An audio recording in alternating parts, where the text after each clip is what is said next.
Well, most everyone's heard of Ludwig, and I think some of you new collectors may have heard of Leedy, but Leedy and Ludwig? And what's this supposed to be? It's a snare drum, of course, but no lugs? No tension rods? What's going on?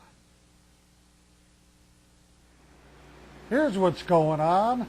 Today I wanted to talk to you about some unusual tuning mechanisms.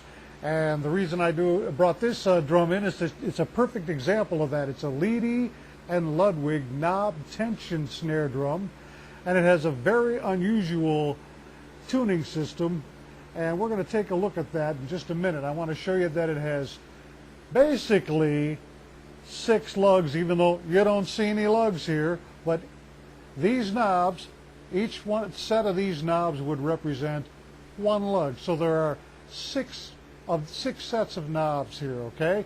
And I'll show you what those knobs do in just a second. But let's take a look at the strainer.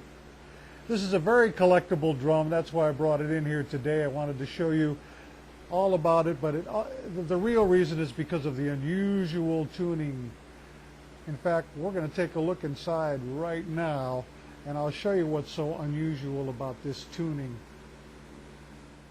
Now here's the side of the drum, and basically you've got all the components that are needed to tune this drum.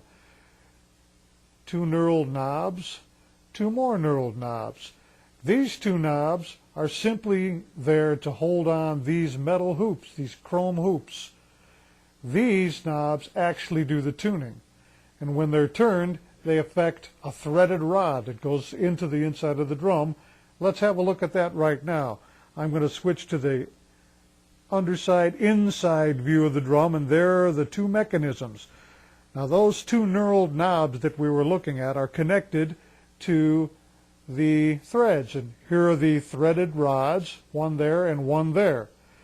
This one is connected to apply tension to the top head. This one applies tension to the bottom head. So when you turn one of the knobs, it'll tighten the top head. Same way, bottom head.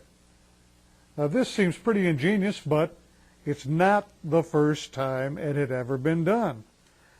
And I'm going to pan right over here to show you that at least 10 years earlier, you had W.F.L doing this. This is a wartime drum made by W.F.L with the same basic principle, and as you can see right here, this will accept a drum key. This acts just like those knobs, except it's all done with 1 piece, not 2 knobs. Not 1 knob to control the top head and 1 to control the tuning on the bottom head, but 1 mechanism for both. And the way they did this was they have a bowed slat inside that bows this way. When you turn this left or right, of course, it's going to pull in or out on the bowed slat of wood, thus applying tension equally to the bottom and the top. So what an ingenious idea 10 years or more before the knob tension, which was probably around 1951. There is a date stamped on the inside of the drum, 5103. I would assume that means March of 51. But this is not the first time this has been done. It just goes to show you how technology is reused and improved on in drum making. All right, with that being said, I wanted to show you another drum that we were just showing you that has the similar tuning, but I've taken the head off so you can actually see inside, and you can see the slats that I was showing you there. Now what you do is you would take this drum key, and around the front there's a head that will accept the drum key. When you turn that, and I'm going to show you, let's say there's the exact same thing on the opposite side of this slat. When you turn that, this slat right here is going to get pushed up this way, and the bottom will get pushed down the other way, just like this. If you were to pull in on my knuckles, everything flattens out, thus putting pressure on the top and the bottom. What a unique and innovative idea. Now, with the knob tension drum, I already showed you the inside, but you can see this was made for a different reason.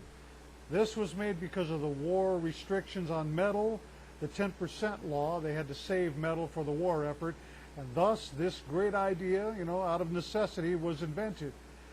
Years later, this idea came up, and to tell you the truth, it was not a hit for the Leedy company. George WWII, who had a lot to do with the production of this drum, pretty much, I guess I'll say, lost his job over it. That was pretty much the end of his career for him, because the whole idea just did not make it at all for Leedy. They dropped the line after several years.